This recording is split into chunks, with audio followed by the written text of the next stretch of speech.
Hello, hello, hello. Say hi to everybody, Mark. Hi. Hi guys, this is Claudia from Trendy Latina. I am here today actually following a challenge from the group November Scopers. If you have not checked them out, please go on Facebook. It's called Scoper Support. It's a great group of bloggers that come with a challenge a day and they answer questions. They have prompts and we do a lot of, a lot of different things. Thank you so much for joining me. Thank you for the hearts, guys.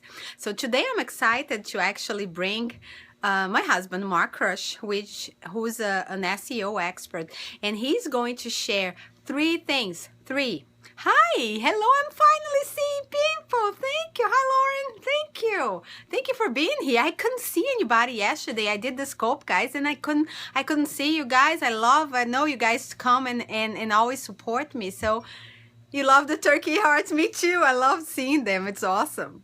So I just found out actually this morning. I'm just trying to slowly come back and get back on the swing, but I'm going to be full force in December. So Mark is going to be here giving you three things you did not know about SEO.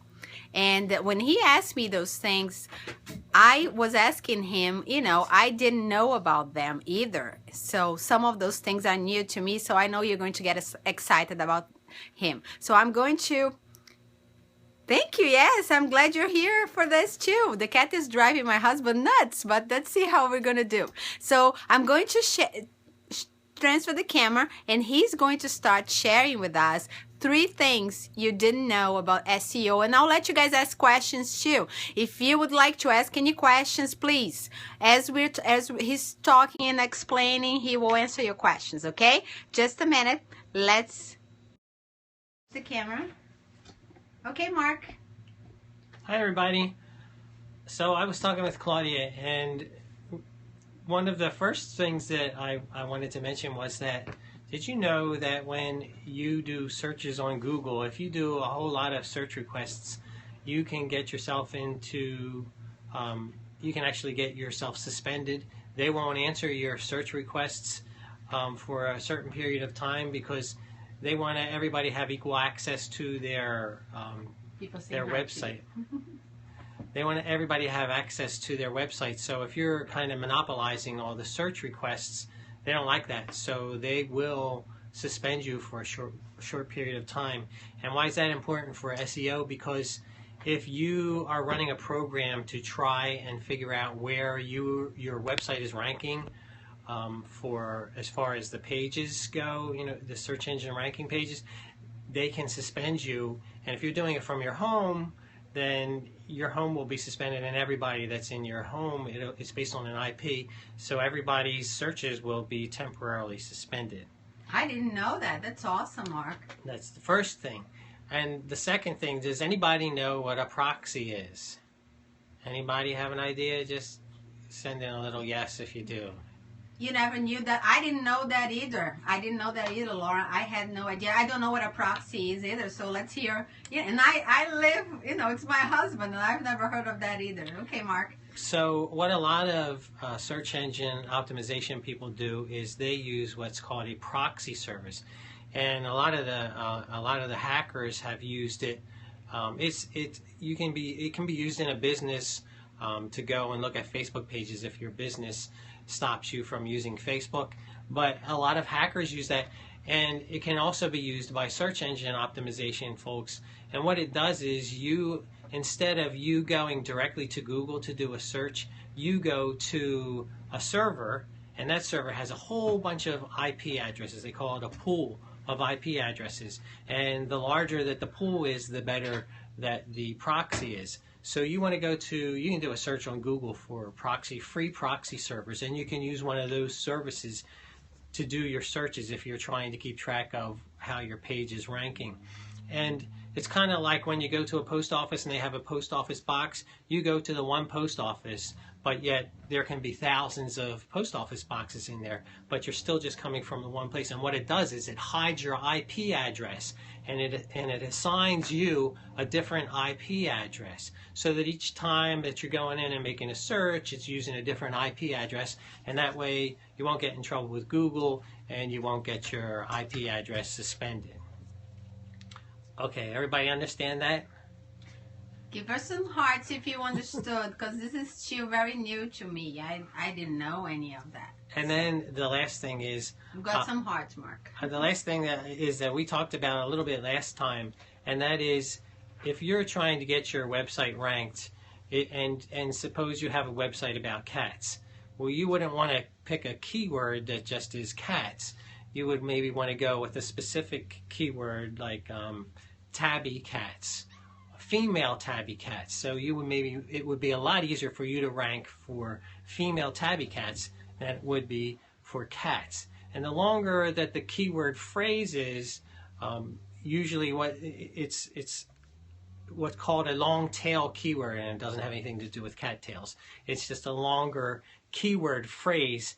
And think about it, when you're doing a search, if you're going to go look for something and you have a female tabby cat and you may be having problems with that female tabby cat, if you're just going to do a search for cat, you're going to get everything under the sun. So the more specific that your search is, the better the information is that you're going to find. Well, that's what you want to do with your website. You want to get keyword phrases that deal specifically with what your website has to offer to people. And the longer that phrase is, the better and more informative that it will be to the searcher, and you're going to go up in the rankings in the search engines. And explain to them why have a long tail keyword. It's actually great for your site, Mark.